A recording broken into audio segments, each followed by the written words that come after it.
First step when you're doing fast edge, you want to work with a machined edge. The edges are sharp and crisp. Nothing's been distorted or rolled over as a result of sanding. Number one, you do not need to wipe the edge. You just need to make sure the edge is free of any dust by blowing it off.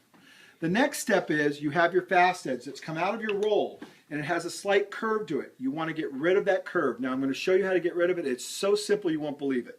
So I have the edge of a countertop that has a quarter round on it. You see that? And you can see how the material is slightly curved. If you just take your thumb like this and you pull it through there like that, just a few times you can see the material is laying straight very quickly. So now I'm going to go to the other side just like this. Just a slightly rounded edge, just like that. You don't have to pull it too much. And now I have a straight piece that's ready to be applied. I'm using pre-finished material. Now I'm going to apply it on there and the piece has been straightened. So all we're going to do is peel off the liner on the back side and go ahead and put it down. Very easy, just to leave a little bit hanging off both sides, just like that. Boom. Next step is we have three FastCap tools. Number one, we have the roller, we have the end trimmer, and we have the quad trimmer. First step is to roll it. And man, when you roll it, you want to roll it like crazy. Just like that, you're working the glue into the pores of the wood.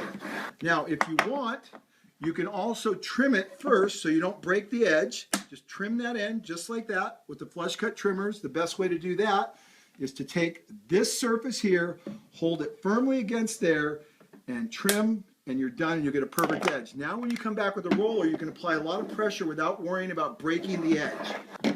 You want to make sure that we're working it in. Particularly, you want to make sure the ends are rolled in really good, because what you're doing is taking that 5.5 mils of acrylic adhesive and working it into the fibers. The next step is to take the quad trimmer and trim it. You can take the quad trimmer apart and trim one side at a time, going with the grain, and then come back the other direction, or you can do it together if your grain is pretty straight running. So if you want to trim it one at a time, this is how you do it. You take the trimmer apart. You want to make sure that you're not tipping this either way, otherwise it won't work. So now I'm going to come on there, and I'm making sure my fingers are pressing here to make sure that is absolutely parallel with the wood and not cocked.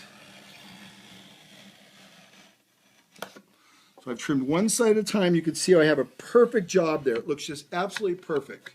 But the key is, if you tip it, you'll trim too far. So you got to keep it parallel and then come back the other direction and make sure we do not tear the wood out. I'm really concentrating hard to make sure this is pushed up against there and there's no way I'm tipping the trimmer.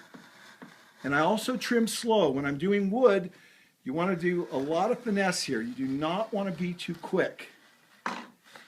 Okay, so now the piece is trimmed and it should be perfect. As you see, it is perfect when it's done right. I like one more rolling just to make sure everything's good, focusing on the ends right there.